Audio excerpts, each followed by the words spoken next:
service d'information et d'intervention en toxicomanie, unité Don-Rémy-Dalmar. Notre mission est de venir en aide aux personnes dépendantes ainsi qu'à leurs proches. La dépendance peut être à l'alcool, aux drogues, aux médicaments, aux jeux de hasard et d'argent, dépendance affective, à la consommation ou autre. La problématique est en constante évolution et nous devons nous adapter. C'est en 1959 que l'organisme a vu le jour par l'initiative du mouvement des lacordaires. Les lacordaires étaient des bénévoles qui travaillaient à la réadaptation des alcooliques. Nous avons débuté nos activités dans une maison située sur la rue Harvey qui avait été donnée par la ville d'Alma, sur la rue Scott, où nous avons construit le bâtiment que nous occupons depuis plus de 50 ans. En 2024, nous fêtons notre 65e anniversaire d'existence dans la communauté. Moi, je viens vous parler des deux principaux services qu'on offre, information et intervention. L'information, c'est des rencontres avec certains organismes, des écoles, des usines. On fait de la prévention aussi. Nous avons aussi des kiosques d'information et l'intervention individuelle et individualisée parce qu'on répond aux besoins de chaque personne. Ici, on offre ce qu'on appelle une aide de première ligne, c'est-à-dire que ce n'est pas nécessaire d'être référé par un médecin ou d'avoir un diagnostic pour accéder à nos services. L'avantage à ça, c'est que c'est possible pour nous de rencontrer la personne dans les jours qui suivent la demande d'aide. C'est possible aussi qu'on ne soit pas le bon service au moment où la personne nous demande de l'aide. Par exemple, si on juge que le sevrage peut représenter un risque pour sa santé, on va la référer dans un centre de réadaptation en dépendance. On va autant que la personne n'a pas atteint ses objectifs. Si cette personne-là a besoin d'aller en cure de désintox, on la prépare. Et on fait aussi de l'intervention post-cure.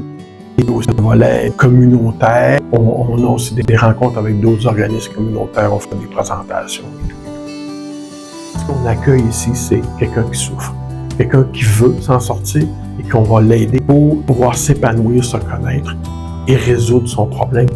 Demander de l'aide, c'est fort. Selon les buts que la personne a, je l'amène premièrement à bâtir une relation thérapeutique saine, de confiance, où il y a une ouverture.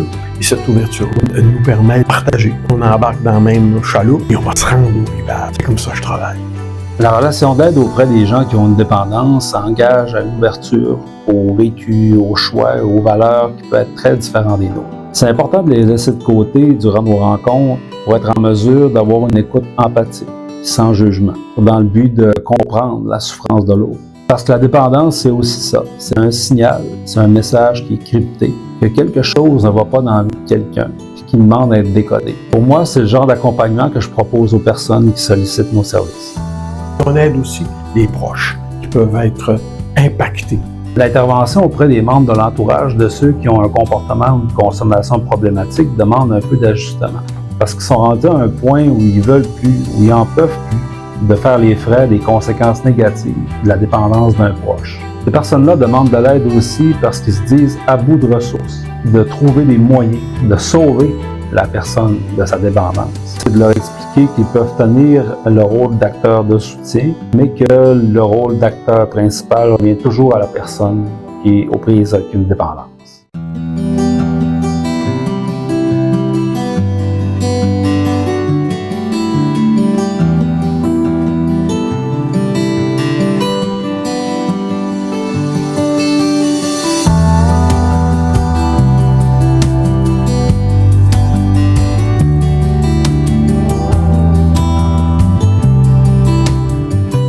Personne adulte qui veut être assistée dans sa démarche de changement de ses habitudes de consommation ou tout simplement qui se pose des questions peuvent nous contacter par téléphone, par courriel ou se présenter à nos bureaux pour prendre rendez-vous. Pour nous, ce qui est important, c'est d'offrir des services rapidement accessibles, gratuits et confidentiels.